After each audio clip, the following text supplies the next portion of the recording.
ಅದ್ಭುತವಾದಂಥ ಒಂದು ಕ್ವಶನ್. ಗೆದ್ದೇ ಗೆಲ್ಲುವೆ ಒಂದು ದಿನ, ಗೆಲ್ಲಲೇಬೇಕು ಒಳ್ಳೆಯತನ, ಗುರಿ ಸಾಧನೆ ಸಾಯುವುದಿಲ್ಲ, ಗುರಿ ಸಾಧಿಸುವವರೆಗೆ ಸಾಯುವುದಿಲ್ಲ ಈ ಜೀವ ಅಂತ ಹೇಳಿ ಎಲ್ಲ ಕಾಂಪಿಟೇಟಿವ್ ಎಕ್ಸಾಮ್ ಓದುವಂಥ ವಿದ್ಯಾರ್ಥಿಗಳು ಹೇಳುವಂಥ ಮಾತಿದೆ. ಏನಂತಂದ್ರೆ ಗೆಲ್ಲಬೇಕಂತಂದ್ರೆ ಅಣ್ಣ ಒಟ್ಟ ಇವತ್ತ ನಿನ್ನ ಒಂದು ಸ್ವಲ್ಪ ಕ್ಯಾರೆಕ್ಟರ್ ಬದಲು ಮಾಡ್ಕೊ. ಒಂದನೇದು ಸೋಮಾರಿತನವನ್ನ ಬದಲು ಮಾಡ್ಕೊ.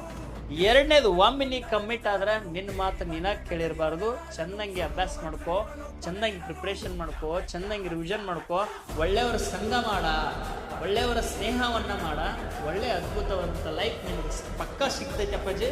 ಅದನ್ನ ಬಿಡಬೇಡ. ನೀ ಅಂತೂ ಗೆಲ್ಲಕ್ಕ ಹುಟ್ಟಿದಿ, ನೀ ಎಂದೂ ಸೋಲಾಗಿಲ್ಲ ಅನ್ನೋದು ನನಗೆ ಗೊತ್ತದ. ಒಂದು ಸೋಲು ಸೋಲಲ್ಲ, ಎರಡು ಸೋಲು ಸೋಲಲ್ಲ, 2000 ಸೋಲುಗಳು ಸೋಲಲ್ಲ. ತಲೆ ಕೆಡ್ಸೋಬೇಡಪ್ಪಾಜಿ. ನಿಮ್ಮ ಹಿಂದೆ ಗ್ಲೋಬಲ್ ಎಜುಕೇಶನ್ ಮನಟೆ ಇರ್ತದೆ, ಹೊಡೆದು ತೆಗಿಯಪ್ಪಾಜಿ. ಈ ಸಲ ನೌಕರಿ ಮಾಡ್ಕೊಂಬೇಡ.